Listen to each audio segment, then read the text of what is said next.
ভাঙচুরের পর জনরোষে এবার অনেকটাই বিলীনের পথে শেখ মুজিবুর রহমানের ধানমন্ডির ৩২ নম্বরের বাড়ি। শুক্রবারও টানা তৃতীয় দিনের মতো চলে ভাঙচুর। এদিন ইট, রড, টিন থেকে শুরু করে বিদ্যুতের তার, বইসহ ব্যবহৃত সামগ্রী নিয়ে যেতে দেখা যায় অনেকে। ভাঙা ভবন দেখতে শুক্রবারও বিভিন্ন জায়গা থেকে আসেন উৎসুক জনতা। তারা বলেন, এমন পরিণতির জন্য শেখ হাসিনাই দায়ী। ভবিষ্যতে কেউ স্বৈরাচারী হয়ে উঠতে চাইলে ধানমন্ডি ৩২-এর এ ঘটনা তাদের জন্য সতর্কবার্তা হিসেবে উল্লেখ করেন অনেকে। টানা তৃতীয় দিনের মতো ভাঙচুরের সাথে লুটপাট চলে ধানমন্ডির ৩২ নম্বরের বাড়িতে। এদিন এক্সকাভেটর না থাকলেও জনতার হাতুড়ির আঘাতে ভাঙে ভবনের অবশিষ্ট অংশ। কংক্রিট ভেঙে রড কেটে নিয়ে যাওয়ার দৃশ্যই যেন মনে করিয়ে দেয় শেখ হাসিনার দাম্ভিকতার পতনকে। শুক্রবার সকাল থেকেই শুরু হয় ভাঙচুর।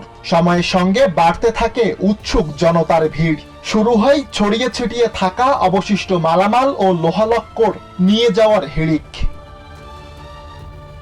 সাধারণ মানুষ বলেন, শেখ হাসিনার উস্কানির ফলেই বিলীনের পথে ইতিহাসের স্মৃতি বিজারিত এই বাসভবনটি। ধ্বংসস্তূপ দেখতে আসা উৎসুক জনতা জানান, ধানমন্ডি ৩২-এর পরিণতি শিক্ষা হয়ে থাকবে ইতিহাসের পাতায়, যে শিক্ষা ঠেকাবে নতুন কোনো স্বৈরাচারীর উত্থান। সতর্কবার্তা হিসেবে কাজ করবে রাজনীতিবিদদের জন্য। শুধু ধানমন্ডি ৩২ নয়, দেশের বিভিন্ন স্থানে আওয়ামী লীগ নেতাদের বাড়ি ও দলীয় কার্যালয় ভাঙচুরের পর মালামাল লুটপাট করে এক শ্রেণীর জনতা। সাধারণ মানুষের প্রত্যাশা, রাজনৈতিক বিভেদ থাকলেও স্বৈরাচারী শেখ হাসিনা ও আওয়ামী লীগকে প্রতিহত করতে বারবারই এক কাতারে মিলিত হবে দেশের মানুষ।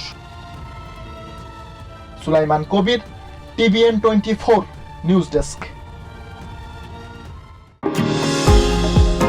নিউ ইয়র্ক থেকে সম্প্রচারিত TVN 24 টেলিভিশন বিশ্বজুড়ে বাঙালির কণ্ঠস্বর।